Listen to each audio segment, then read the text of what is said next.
অবশেষে বেরিয়ে আসলো গা শিউরে ওঠার মতো তথ্য। খালেদা জিয়ার সাথে আসলে কি হয়েছে, তিনি কি সুস্থ আছেন নাকি তিনি নেই, সবার মাঝে যখন এরকম কৌতূহল তখনই বেরিয়ে আসলো আরেক নতুন তথ্য। গত 23শে নভেম্বর হঠাৎ অসুস্থ হলে দ্রুত রাজধানীর এভারকেয়ার হাসপাতালের ভর্তি করা হয় তাকে।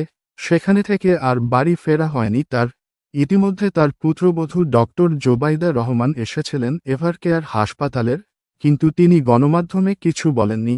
খালেদা জিয়াকে লন্ডনে নিয়ে যাওয়ার কথা থাকলেও বলা হয় এয়ার অ্যাম্বুলেন্সের সমস্যা হয়েছে, তাই নেওয়া সম্ভব নয়।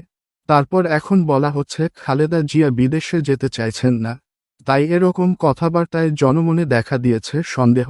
খালেদা জিয়া কি সুস্থ আছেন? শোনা যাচ্ছে খালেদা জিয়ার পুত্র তারেক রহমান তিনি অতি দ্রুত দেশে ফিরছেন, কিন্তু তিনি এখনও বাংলাদেশের নাগরিক নন। তিনি এখনও ইংল্যান্ডের নাগরিক, তাই আগে তাকে বাংলাদেশের নাগরিক হতে হবে, ইংল্যান্ডের নাগরিকত্ব ছেড়ে দিতে হবে, তারপর বাংলাদেশের পাসপোর্ট বানিয়ে দেশে আসতে পারবেন। ইতিমধ্যে তারেক রহমানের জন্য কেনা হয়েছে টয়োটা ল্যান্ড ক্রুজার গাড়ি, যেটি বুলেটপ্রুফ ও অত্যাধুনিক সুবিধাসমূহ বিদ্যমান। শোনা যাচ্ছে তারেক রহমান বলেছেন তিনি বাংলাদেশ আসতে নিরাপত্তা ঘাটতি অনুভব করছেন, তাই তিনি আসবেন না। এদিকে তারেক রহমানকে সকল নিরাপত্তা সুবিধা দেওয়ার প্রতিশ্রুতি দিয়েছেন উপদেষ্টা আসিফ নজরুল। এই মুহূর্তে যদি খালেদা জিয়ার শারীরিক অবনতি হতে থাকে তাহলে দলের দায়িত্ব অবশ্যই তারেক রহমানকেই নিতে হবে। তাই বিএনপি সকল নেতাকর্মীরা চাচ্ছেন তারেক রহমান অতি শীঘ্রই বাংলাদেশ আসুক।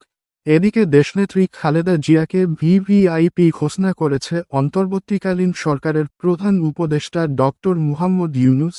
খালেদা জিয়াকে দেওয়া হবে বিশেষ সুবিধা, তার নিরাপত্তায় থাকবে স্পেশাল বাহিনী, যারা খালেদা জিয়াকে নিরাপত্তা দিবে।